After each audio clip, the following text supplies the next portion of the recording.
Usually we're doing credit checks right about now and have our own group.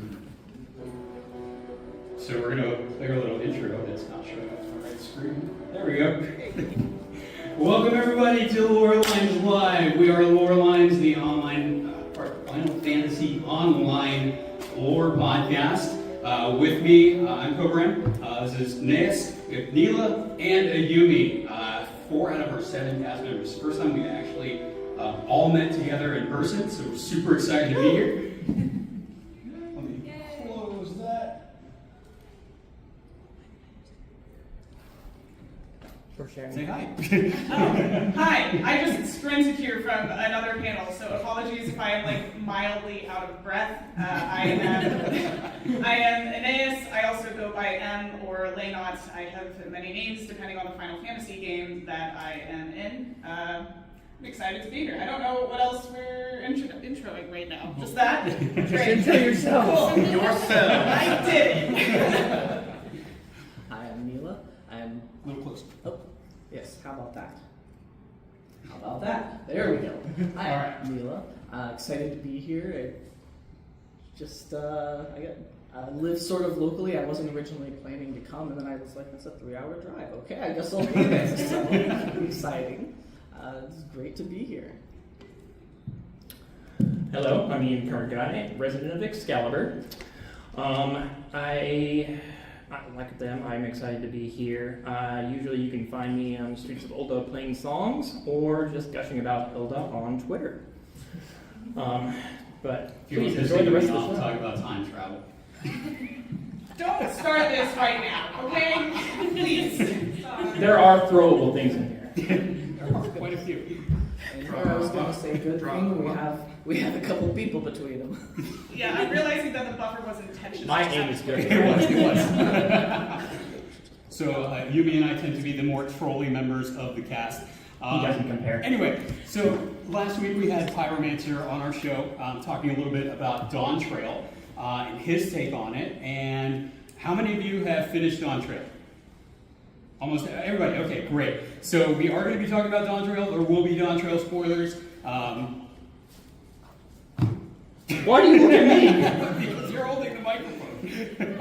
Well, I'm sharing it. Okay, fair enough. I should say, when we give a spoiler warning, it's important to note that we're not just talking about spoilers for Word 14, because a lot of what we do is we analyze connections to other Final Fantasy games and like real world situations as well. So the spoiler warning is also, if you haven't finished other Final Fantasy titles, be aware that you might learn some things about them that you were not ready to hear. So that's your blanket spoiler warning. What about real life are you spoiling?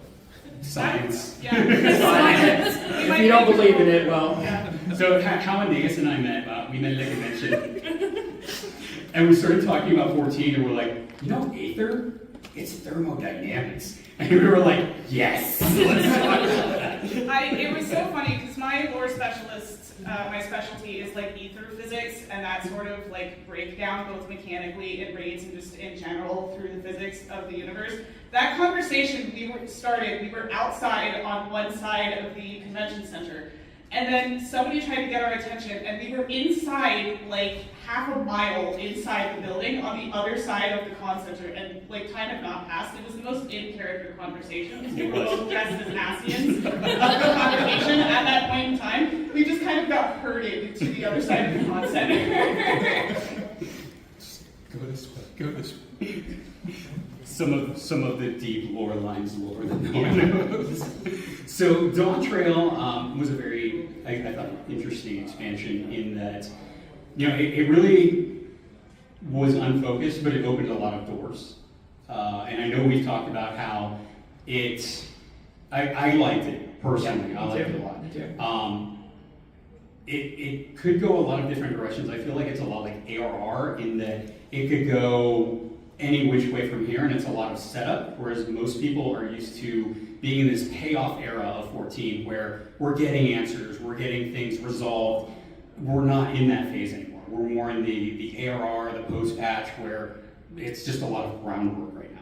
Yeah, I started thinking of it as ARR 2.0 because it has a little bit of the imperfections, the feeling itself out. It's still growing, it's got some growing pains, but it's got a lot of potential to it. I'm very excited to see where that's going to go. And a lot of the things we kind of noticed as we kind of went throughout Dawn Trail, we kind of noticed bits and pieces kind of brought in from ARR, from our previous journey, things that we like to pick up on and see moving forward where the direction of the story will go. And that's the kind of stuff that we talk on LoreLines about, like where that hidden kind of story bit will be, whether it's in the side quests, whether it's in, mining, gathering, whether it's in, those quests that you look at and then you run by and say, I'll do those later. Yeah, and I feel like there's always a lot of other Final Fantasy games weaved into 14, and I feel like they just say, let's take these 3 games and blend them together and make a really compelling story out of them. And this time it happens to be 11, 13, and 9, which is really interesting. I know you're about to I'm not allowed to talk about 11 yet, I'm sorry. Later. She has a panel later today all about Final Fantasy 11. Please go to it. Yeah, and if you get me started, I simply don't stop, so. Well, on that topic, I was actually going to say one of the things I really liked about Dawn Trail is it got back into the ether physics and the science, as it were, of this magic in the game. And I found it very interesting. It felt like we were sort of regrounding, not getting rid of Dynamis, but solidifying the foundation before we build, because there's still more we don't know. I was curious what you had to think about that, if you had anything particular in these. Well, so my understanding, because I don't hold the same opinion of Endwalker, was a lot of people in the lore community went into it thinking that it kind of broke a lot of the established components of the universe, but this was kind of where you and I bonded over it, is because there's always been an emotional aspect to a lot of things. Think the icon summonings, right? Tempering is an aspect to that. It's the emotional component to summoning an icon that comes from being sundered, because that kind of creation magic, it doesn't temper people without that emotional component, and the emotional component only becomes from the fact that your soul isn't complete. So we just kind of got a word to that, and it doesn't have to be religious fervor, because Tsukiyomi is a great example of that. Yes. Her own trauma helped fuel that transformation. It just has to be a strong emotion. That's the key component to that. It fuels my spite. It's fueled on my spite, yeah. Right, yeah. So that's kind of the same approach I take to the ether physics of Dawn Trail, because we hadn't actually learned anything new. A lot of this is stuff that we had already concluded, this is how souls work, and this is why it works this way. We just have names for these things now, and we've got confirmation of some really cool stuff with it. Key example being the regulators, right? Because they store souls, they store memories. We know that we can put those memories in the cloud, and they literally use that phrase, which stressed me out. I work in tech. It will go wrong, right?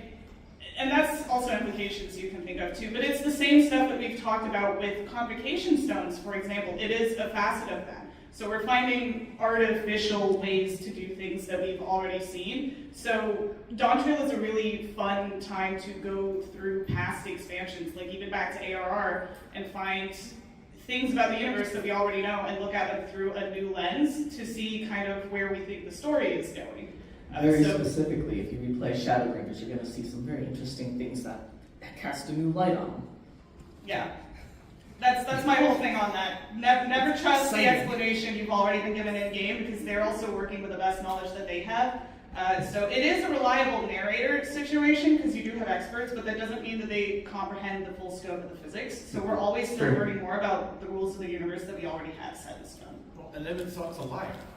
No. He's not a liar, actually, and he was actually, he wasn't, so in Shadowbringers, we know that he was aware of Dynamis. He didn't know what it was by name, but it was a critical component of rejoinings, because he says, in his mind, what Vothri accomplished through bliss, he will accomplish through despair, both of which are emotions, which both impact Dynamis. So that means that emotional state of the people as a whole are a critical component of that. So, yeah, we're burning through Emet's list, though. We are, and it's funny that you go back to that, because what was it, Meowth is the one who said go replay Shadowbringers, go replay and find out just how much was brought from Shadowbringers into both Endwalker and Dawn Trail. You'll be surprised. It's very sneaky. It is. So I do, if anyone hasn't, go back, look at Shadowrunners. There's a lot there that's becoming very, very relevant now. There's a lot of also unspoken things, and I know Yumi, you're leading this charge. So we have Aether, baryonic matter, which is about what 3 to 5% of the known universe in Dynamis, which is 68.3. 68.3. 68.3%. What's the other 24%? That's what I really want to know. Yeah, that's what I want to do. Yeah, what's the dark matter equivalent? So we have dark energy and we have baryonic matter. And so we have the repelling force, the physical force, which is gravity, and then the attractive force is what we don't know, what's bringing things together. And is that something you think that might be influencing the rejoinings? Because 2 years ago, I was like, I want a storyline with shards invading other shards. I want to know why you're looking at me. Awesome. Because you know where I'm going with this. Tell them, not me! So, we have also seen in Dawn Trail the A word pop up quite extensively. We have the Grail up here. And the heart of the Grail is our site. So now that we have extensive evidence of our site popping back up into the story, that brings Yumi's favorite villain back into view. Just because I wrote the Aurasite video doesn't mean you get to hand over the mic to me. You already have the mic. Anyway, Ultima is still out there. I am fairly convinced that Ultima is going to be the next big villain of this arc. So, yeah, that's a thing. I know that UCP had kind of casually tossed out there during Endwalker, whatever is still up there for the next arc is worse than Medium. And at the time we were like, what's worse than, heat? Yeah, it's causing the heat death of the universe. It's worse than Twitter, yeah. It's worse than Twitter. It's awful. And so, Facebook? Twitter now. Honestly, I think I would rather X.com.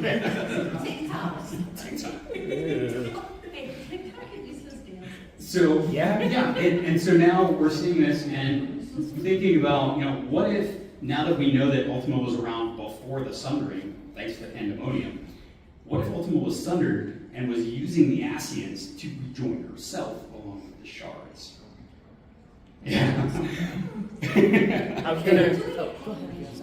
I was gonna say that isn't silver hair you see on the top of its head. It's actually tinfoil. You say we wear a lot of tinfoil. But consider though that the Sundering, split the ether of people's souls up, but it didn't split the Dynamis up because now they have stronger Dynamis. So if Ultima is using Dynamis, well, she just got a power up by relatively. So that would be a very interesting way that they could take things. It would be interesting to me at least. I think that's the kind of the elephant in the room for the lore community right now, because I wrote a whole thesis on this before FanFest last year. He saw it. I've got like charts and diagrams and stuff. I'm waiting for a chance to actually get to present it on LoreLines eventually, hopefully. But there's Your time's coming. This is the let me know. So, No, it's literally So- that. I'm serious. I have a board up for that. That's where I'm at with this. Because I'm not in the camp of Ultima the being. I'm in the camp of, again, from the ether physics perspective. If we're breaking this down to alchemical formula, which is probably the easiest way to explain my theory on this, you have mind, body, and soul. Body is very easily represented by ether, right? It's the physical substance. It's like the genuine energy that you have. Mind would be Dynamis, which is something that we've seen at play throughout the whole game so far, but we finally got a word for last expansion. The last component is the soul, which we don't fully understand how it gets affected, and we just keep getting more questions about what's actually happening in the live stream. And my speculation was that we were going to get souls as a source of food in Dawn Trail, and we kind of did get that because they were powering everything with it. I've been calling that Ultima energy. And even beyond LoreLines, a lot of other lore people in the community are like, there's something about Ultima we need to be looking at. So it's fun to see a lot of people go in the same direction with it. And of course, the developers, they are just going to take that idea and spin something completely out of left field that none of us expected, but still go down that line because we have introduced, like, you need to be concerned about your soul and what that means for just existing in Eorzea at this point. The numerous references to Azim as the past character also seem to do that, or also seem to underscore that, because it's the same thing where this is the original source of your soul. So it seems like it's going to be something interesting anyway. I still want to fight them. I'm down. That's my dream for a last fight. Is just put me in the ring against Azim. I want it. It just has the powers of all of the previous convocation members. It's just the Voltron of all of them. The ultimate Asian Prime type of thing, but all just the convocation. Can we skip the fight and just go straight to the ultimate version of that? Actually? Okay. No. Please? Why not? I'm not the one you have to ask. Fair. I, for one, hope we never see Asian. That's where I'm at. Speaking of that, do we want to talk about the key itself? Yes, I would like to talk about the key. Let's talk about it. So we know that there are 14 artifacts that Azim had. The key is presumably one of them. There is a short story, the last one that came out, which is Hippolytus trying to return one of the artifacts to Azim as he or she is about to embark on their presumably final journey before the Sundering. Hippolytus does not succeed, and he and Emet watch Azim fly away. But presumably that is the artifact here, which was in Emet's possession during the Sundering, and therefore was not sundered along with everything else. So we have an unsundered relic here. We don't know what happened to the other 13 artifacts, but it's possible that they are still out there in some diminished capacity. So we're gonna get our Indiana Jones on. Speaking of that, Cobb. So we made a video on Azim's Key, which we called Azim's Key and the Grail of Preservation in the Indiana Jones font. That was the thumbnail for it. Specifically because it was just an Indiana Jones title that fits so well. So yes, absolutely, we're going to have an Indiana Jones adventure. That was completely you. That was 100%. That was completely you. I have a question, because we've talked about these artifacts, right? And presumably we'll see more of them. I wonder if there's any that we've seen and haven't recognized yet. If y'all have any ideas about that. I am still suspicious of from 1.0 and then from the Alexander raids, the key and the horn and the tablet is what it was. And Tupsi Manti seems to be another example of that. They're sort of welded together into this weapon. But yeah, if it walks like a duck and it sounds like a duck. They talk about that with the creation of Alexander too, because that is also just kind of something that they found. And Alexander is another one that I'm incredibly The fixated on. Alexander raid MacGuffin. That doesn't Right, yeah. Because That's another video we wrote too about Alexander. Yep. And the infinite time ways. Oh, God. Yeah. Don't get me started on that too. The buffer is necessary right now. So I guess I'll talk about that a little bit. Yeah. A lot of people are shocked now that Yoshiki came out and said, we've always thought about this as a multiverse. It's been a multiverse since Heaven. When Alexander was summoned, it shattered the timeline into an infinite multiverse. That's been a thing ever since then. That's how the 8th Orbital timeline still exists. While our characters are not necessarily aware of that, it's nevertheless something that exists, which means also that, alternate realities exist.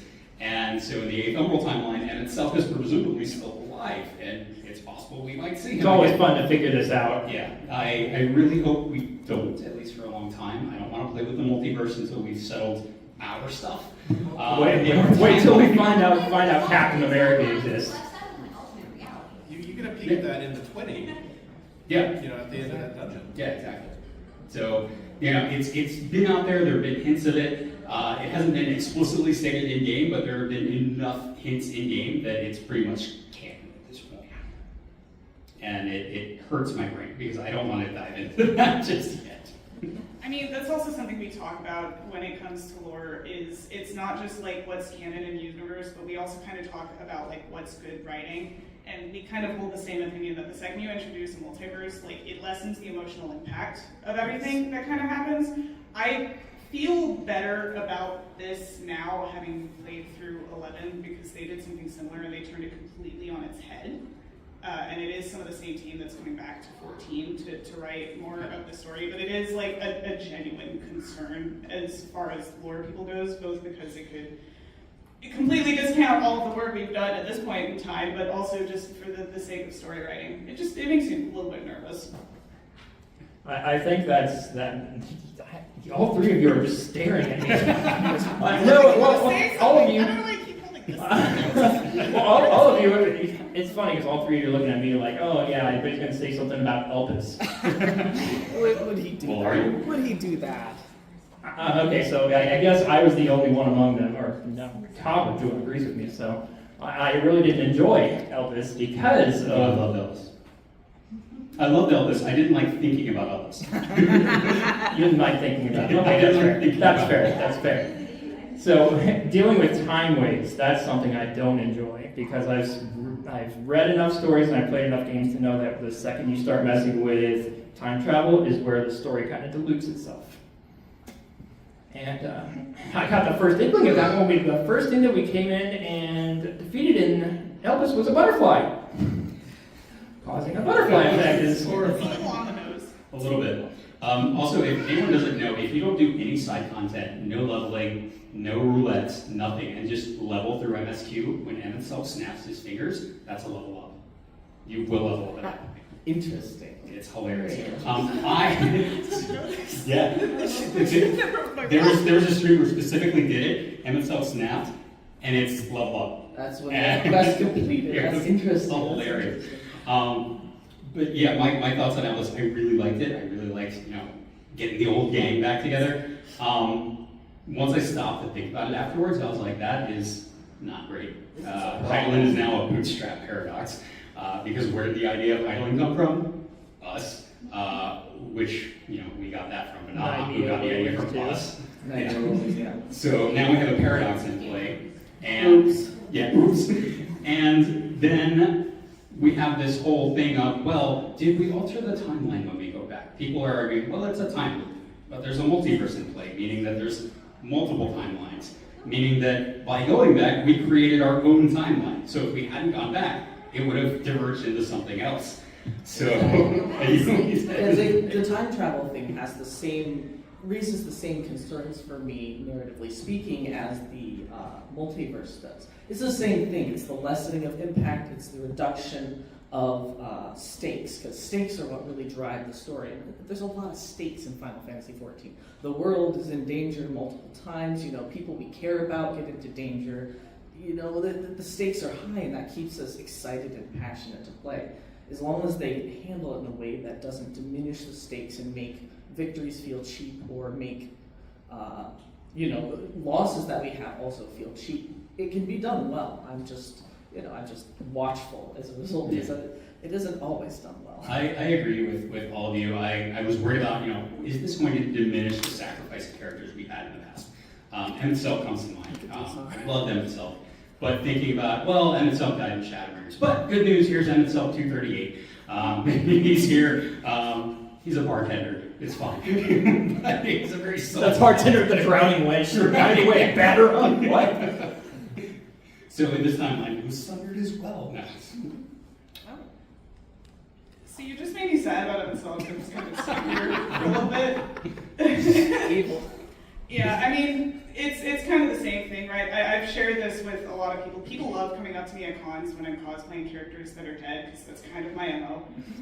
That's just who it is. A character dies for a purpose. I'm like, you. That's the one. And they're like, oh, aren't you looking forward to them bringing this character back to life? And I'm like, God, I hope they never do. Like, good stories end. That's kind of where I'm at that point. The same thing goes for your favorite characters. Like, I get this most with Fandaniel and Xenos for some reason. And they're like, oh, can't you wait for them to come back to life? I'm like, you would stop loving them if they brought them back, because it would cheapen the story in its entirety. So that's kind of the energy that I take. One of my favorite authors had a line in this story, all true stories end in death. And I really like that. Obviously these are fictional, but it makes them feel more real when the story truly ends in death. There is a value to that. You don't want someone to test your reflexes? No, I'm good. My friends do that enough already. Sure. Bond you upside down. Friends. Friends like these who need to see us. Right. No, I agree with you.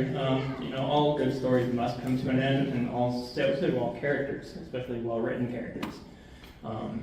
And I think the same happens, and the same can be said about character deaths. For instance, we look back upon the characters like Harshavant and Papalymo, and you know, we see them as heroes who did their duty, did their sacrifice, and we remember them.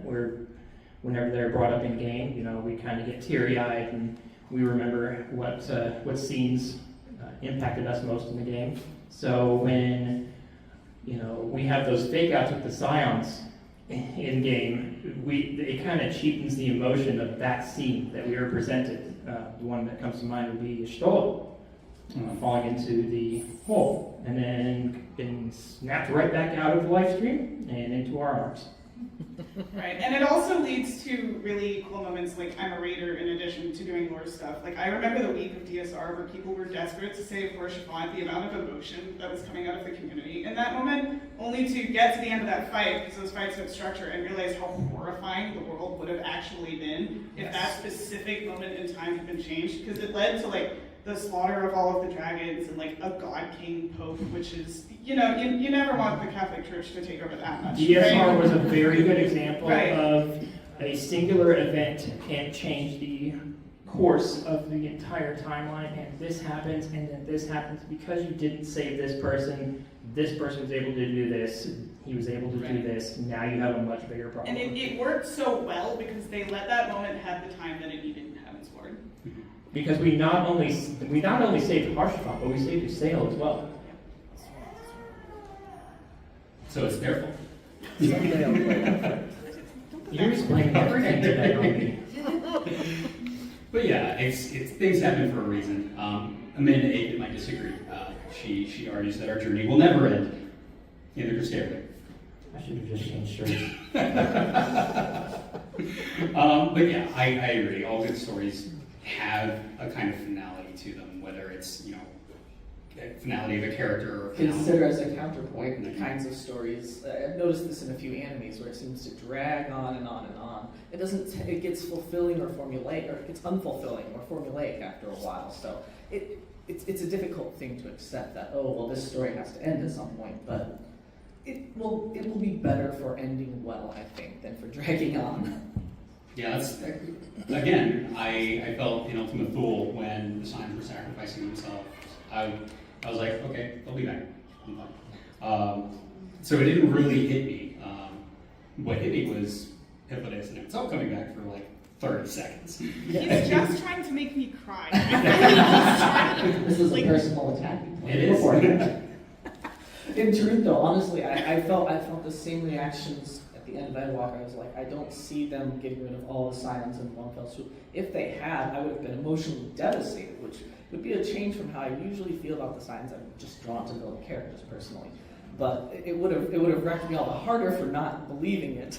Yeah, for me, I think a good example of how it could have been well done was, I think, about Thancred and Shadowbringers after his fight with Ranji, where he wins, he's so wounded, and then he gives a monologue, and you think he's dead for like 15 minutes, and then he's just sitting there like an asshole.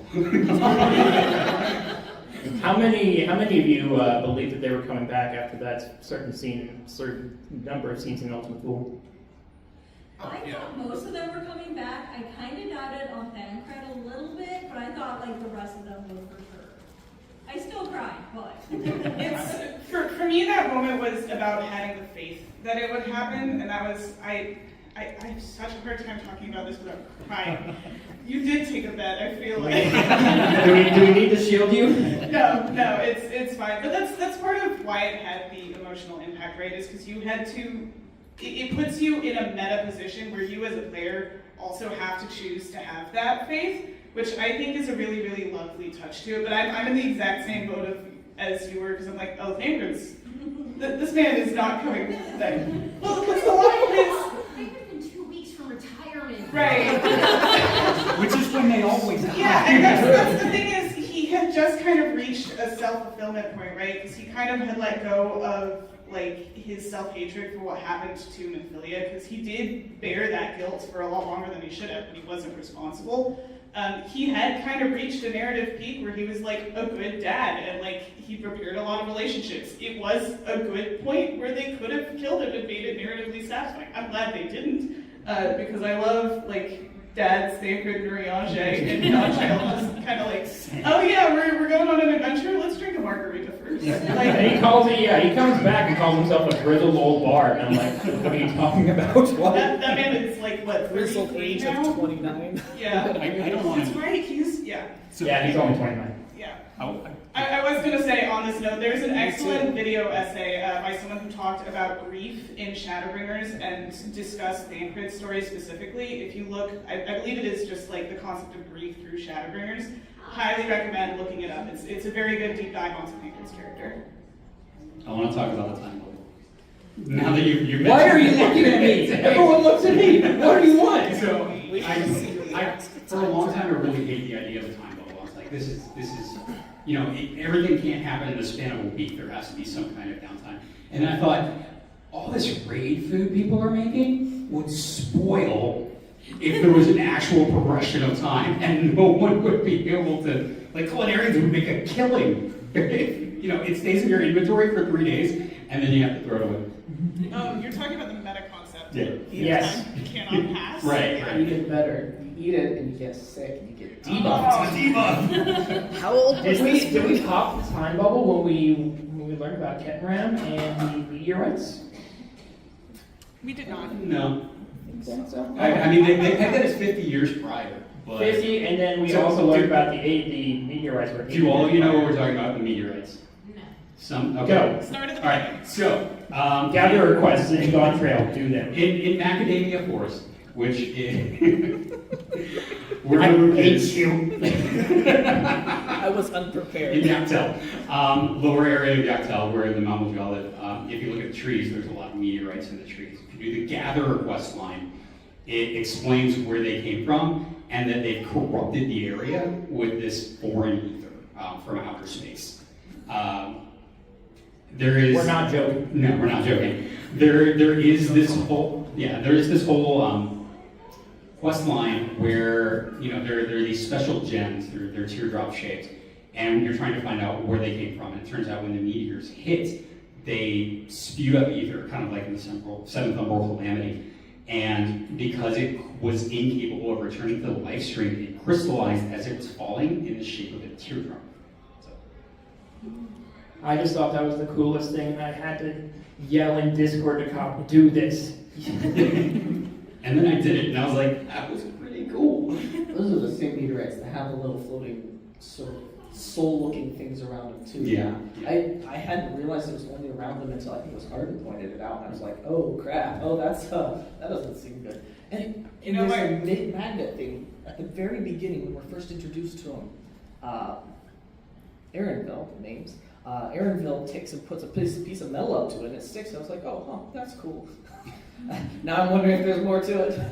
It's at this point that I must make my single obligatory, please look at the story of Final Fantasy XI thing, because that's my burden pointed out. Yeah. No more on that for now, but please, for the love of God. Aren't some of the ethereal current quests involved with those teardrops as well? One of them, yeah. One of them. Which I find it interesting, a lot of the Aether Current quests are not complete yet. So I'm hoping they get extended into 7.1. We're almost there. We're almost at the 7.1. I'm expecting, at least with the ally side quests. quests. Yeah, the side quests. Because those are usually extended. Yeah. And custom deliveries, hopefully. Yes. And I want to see the Wally key more because I feel like we were robbed. Well, that's like the source of blue magic, which I Yeah. think is going to be the source of Beastmaster. Yeah. We have not hit up Lapis Canyon Yes. at all in Shalonia yet. And Lapis Canyon is essentially Cosmo Canyon from 7, and I really want to go there. But it's apparently like far into the north. I thought we were going to get it with Shalwani, but There's a big bubble in Roy. Who put that there? I know. yeah, I have no idea. Preservation. Do we want to speak on that too? probably a good idea. Go ahead. You are holding a mic. No. You're not holding two mics. Get to talking. It just suddenly doesn't work. I don't know. I'm not the preservation. No. I'm not the preservation expert either. Bob and I have both been talking about it, but It's just a shadowy organization from out there. Sus. I think we both have like an idea, or at least a few bits of speculation on whether or not preservation is like an ASEAN-driven kind of organization, or at least fed. And that would be their kind of a I can't say it. Modus operandi. Modus operandi behind seeing and taking ether from the various planets. I can see that. I would be shocked if there wasn't any ASCII involvement in preservation, just because of how crazy their plans were. An alternate way of rejoining? No, the ASCIIans want no part of that. Why would they? They're all over them. That said, I don't think they're currently part of it, and I don't think they have been for a long time. I think of it as like a wind-up toy. They wound it up, and it's still kind of running. Although we still have 5 ASCIIans left, so who knows? Maybe we'll find Hamron, in his the dude's den. I had this running joke where it was revealed that Hammerud is master of flora and plants and all that, so I just made him, maybe he's like the dude who just was looking for his rug and wandering around in his bathrobe with a glass of whiskey that they just ran with it. Well, that's just like your opinion, man. Well, Homerit is the ASEAN that we've seen mentioned the most, like, directly, Yes. Without ever actually being introduced to them. So I still think it would be hilarious if we just go back to an NPC that we've randomly been talking to in, like, the waking stance this entire time. They're like, oh yeah, I've just been Homerit, I'm just chilling. Yeah. Watch him be revealed to be our Vince McMahon of the Arcadian. Okay, that would be funny. That would be hilarious. Someone posed to me that it could also be Master Batoya in my line of thinking, as far as someone who's just chilling, doing nothing. She's just Just growing got her bored and mushrooms just in made her a battle cave. arena? Okay. Yeah. We don't know what they're up to right now, right? That's the whole Sure. thing. I'd like to know. I'd like to know. I had something that I was going to say when I took the mic from you, and now I cannot remember what it was. No, you mean I'm really good at deterring people. We were talking about preservation in the context of the upkeep and living memory. And this is something that has come up a few times for us, where I can't reconcile the existence of living memory as something that ASEAN's conceived of, because it's so, like, counter to everything that they believed or even thought about how life was supposed to work. It's hard to think about that in that context, because it's one of those things where I take more of an anthropological perspective, where it's like they probably took this thing that ASEAN's created and expanded on it, or the more horrifying thought of they came up with it on their own and they have started figuring out all of the soul science stuff, which is something that, like, would put their civilization millennia ahead of where they should be based on our current understanding of the universe. Some of the civilizations in the shards might surprise you. Honestly, though, I kind of agree. I don't expect it to be the direct product of ASEAN involvement and ASEAN planning. I definitely could see them getting contacted by an ASEAN, being like, oh, asking lots of questions, and be like, right, that's cool. Now we're going to go do our own thing, stealing all this information, and it's not going to be anything you like, but what are you going to do? It's very speculative, but that's Could be my someone's answer to the Alec Empire, because it's very... Exactly. It's always That's elegant. what Alec was. Yeah, and That's it's the problem with world-spanning empires. They affect the world. It's like go to anywhere and ask people how they feel about the British. Do not. and there's also an interesting aspect of this when we're talking about civilizations on different charts, because we know there is a time progression disparity between them as well. It could be that 1 year here was maybe 1,000 years somewhere else, accounting for a more sundered society, developing further advanced technology. Also the fact that they've not been experiencing calamities yet, because they were next on the list for the ASEANs at that point in time, right? So it's a lot of, we know the questions that we should be asking, but we don't have a way to answer them yet when we're having We've this actually had a conversation. kind of a debate back and forth on whether or not the time disparity actually affected heritage found. Right. Yes. I mean, it's time stuff. Things happen. Like, we don't have an explanation in game yet for how that works. The second that we had an understanding of it, other than the fact that it's happening, I'm sure we'll be pulling out all the diagrams. Yeah? Do we want to go into if it is or if it isn't? Yes, good. How many of you think that Alexandria came from the 12th? No way. Still. How many of you think that because he announced it, it came from the 9th? Go with ninth. So I have an interesting take, and I know we had talked with Moose about this, Anonymous. I think that it came to the source from the 9th. I don't think it originated on the 9th. I'm personally inclined that way as well, just because for one, it feels a little on the nose, and for two, interviews and such are interesting and a certain level of canon, you might call it, but I don't consider them necessarily the word of God until it's actually in the game. Yeah, same. Word of God. We know that the shards do not correlate 1-to-1. For example, the first is lightning wizards as a setting, and the 13th is Final Fantasy IV. So. You handed me the mic and I forgot what I was going to say. I got distracted thinking about 13, I guess. Oh, yeah, that's the thing. Because we have proof that, like, souls have been harvested from the source to Alexandria in the past as well. That's those visions that the Yokoi had, where they were drawn to this place in droves and then died for an unseen reason. They assumed it was a plague because at that point in time you can't conceive of the technology necessary or even the idea that souls would become a power source at that point in time, right? We don't know where that lines up 100% yet. We assume it's the bridge. But we've speculated in the past, too, that the voice that Zeralja heard may not even have been Sveen's when that gate was originally opened. Like, that keeps me up at night, I'll be honest. I think it is now. I'm less inclined to think that it might not be. But we still don't know. It's not voiced. And it's a bunch of question marks. So. The diction fits with her, but that's not a guarantee. Correct. That could be, say, if Sveen was created by preservation, it could be that some of this person of preservation got into the program, and that's why they talk so early. Yeah. As far as, I'm going to set you back on 11 probably, but it's worth it. As far as like consuming other shards, in the final fight with the Queen Eternal, it was very interesting. There's those two interfaces. I can't wait for the extreme versions. I have a feeling there's going to be more tidbits in there with these two very weirdly destroyed looking worlds, one of which is just like an empty rift or canyon, and the other one has like ruins that someone recognized, not I. Rock? Yeah, we lined it up 1-for-1 with part of Bastark's architecture in 11. Yeah, Nice. And there's a similar building in Azus Law as well that is also partially destroyed. That one's not 1-for-1, but it is the same architectural style when you look at the foundations. So that was like this could just be fun, implying that they did go to another world and harvested them before they came here, because this is clearly something they already had a process set up for.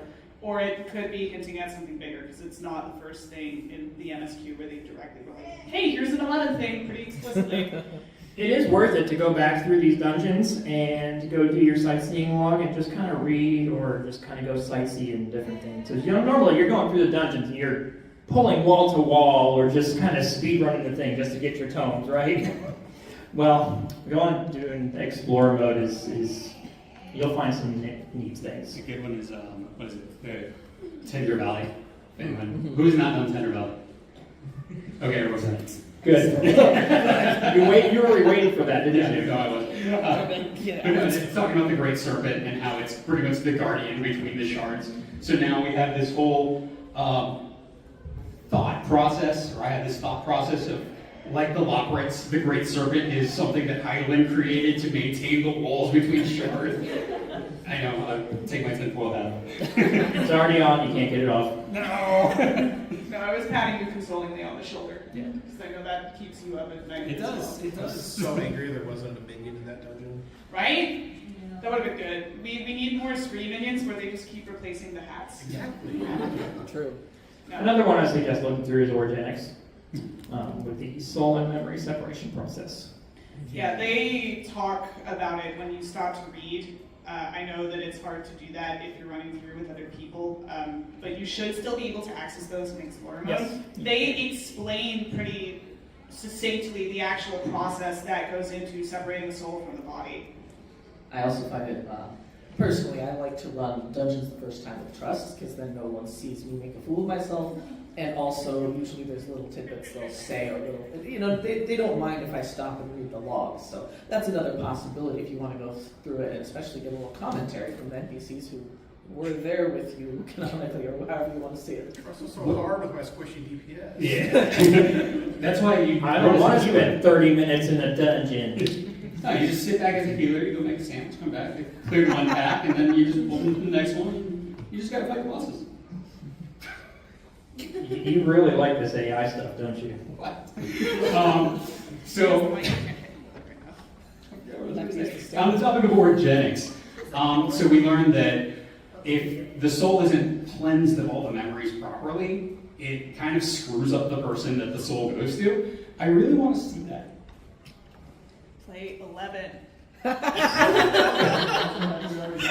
you going to talk about that later? Yes. Okay. What was that? Have we already seen that with Void Send? Not so much with Void Send, because they're not, it's the same soul with Void Send, that it moves so quickly because it's so much darkness that it just kind of bounces back out of the live stream instead of going. I think we do see a little bit of the Yeah. mental stuff when they eat each other. Well, they do each other, yeah. Because then their personality and identity gets a little confused. So similar, but like a different cause and a different source, which is interesting because it lets us compare and contrast Right, them. I forgot about that. Learn a little bit about that. You get some of that with the Rangers when they're summoning the monsters. Yeah, that was another thing I was thinking. If we want to Yeah. touch on Arcadian spoilers, I'm very interested to see what's going on there. How many of you I have have some done theories. Arcadian? Yeah. How many of you have done Arcadian? Normal. At least normal. At least. Story. Take it away. So I was really happy with Arcadian in that, here's the follow-up on what are we going to do with all these souls that Alexandria still has. It's very much an Ishgard situation where we go in there and we're like, your society sucks. Let's not do this anymore. And they're like, we don't know any other way to live. What do we do? And then, we destroy everything and they hate us. We have Monday Night Raw. Yeah, we have Monday Night Raw. The fact that Zeralja was the one to suggest or to implement the Arcadian fighters using the feral souls, and also the one involved, I think, as I recall, with the testing and such, Yeah. with the twins' father, I'm blanking on their names. The twins we wanted to Cat and Eutrope? Yes. Oh, those are the ones that are fighting. I mean, That's right. sorry, I meant the ones from the MSQ. One of them has a Shalwani name, and the other has an Alexandrian name. And it doesn't matter. Take care, please. The other one I can't say. Yeah. And the first one was nostalgia. Nostalgia. Okay. Oh, yeah, yes, I was yes, blanking okay. on the names, but we find out about their father after they work out the eugenics stuff. Yes, those two. And it's just the fact that he's involved with both makes me very suspicious. That's all. We will see what's to come. The Arcadian fights were also really fun because we all finished the MSQ and we had one burning question about how Electrope actually worked. Because we know it conducts electricity. And we didn't know if it could do anything else because they didn't bother trying anything else with it. And it bothered us that we didn't have an answer to that. And the Savage unlocks, there's a huge debate about whether or not it's canon to the community, right? We have a unique situation with the Savage unlocks at this point in time where it's told from an in-universe perspective of, yeah, I'm using my actual knowledge of how this place works to tell you a story of how the fight could have been harder. That's specifically what the unlocked dialogue is. And in the second phase of the fourth fight, we see Electro being used for other elements. It's water and fire in that context. The thing that's unique about it is it's not Electrope on its own. It's only when Electrope has been absorbed into the body. And we've had a whole bunch of theories about that. Like, souls are very often depicted as fire in Eorzea's cultural histories, with water being like blood and that sort of thing. Or it could just be the things that make up the clay of the body if we're going back into the alchemical comparison. But it was interesting to know that Electrope could pull out those etheric properties, but only when it was bonded to the actual flesh of an individual is the line of dialogue that we get for it. Didn't we actually kind of find out that Electrope was also used in the first? yeah, we've seen a few other places where Electrode is, if you go exploring in regions you've already been in. And speaking of that, we do have a copy of Encyclopedia Eorzea 3 that we're going to be giving out, where it details that, how the elves of the first used an unknown ore that they found to channel etheric power that functions identically to Electro to conquer Norbrand. What a coincidence. What a coincidence. So we are going to jump into that. And we're going to ask a trivia question. And if no one gets it, then we'll have to come up with another trivia question. But the trivia question is everybody ready? By raise of hands. By raise of hands. All right. What was the name of the civilization where the dragons and humans were allied? The Mericidia? No. Ishtar? No.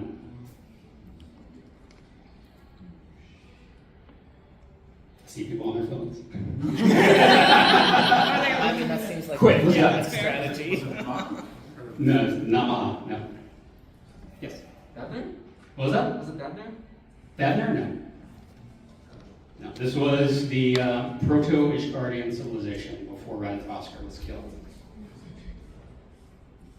We're going back even further. There are ruins of it in the churning mist. But I finished my Google Trap quest. I don't go there anymore. Yeah, that really made a hard one. Yeah. Yes. Zenith? Zenith? No. That's a location in it. We're getting closer. You are We getting are. closer. We are. All right, here's a hint. It begins with an A. You might have picked a hard one. I think it might be a little hard. Okay. I feel like testing my Google skills right now. You know, I tried looking it up on Google, and it's kind of it's a deep lore. It is. Okay. Do we have another question we want to ask? And then we will answer this. Is it Annex Shrine? No. Okay. That's in Oslo. Starts with A, though. Yes. Does start with it. Azislav? No, it's not Azislav. All right. It's technically in the churning mist. It is in the churning mist, and there is a part of the churning mist that is named after it. So, all right, Neela, I'm going to charge you with coming up with another trivia question. The answer to this one is Avalonia. No. Yeah, and Avalonia Fallen is in the churning mist. Yeah, no, I'm sorry. I'm still thinking. You're thinking, okay. You think What about about me? me? A question off the top of your head. Keep holding that mic. Just keep All right.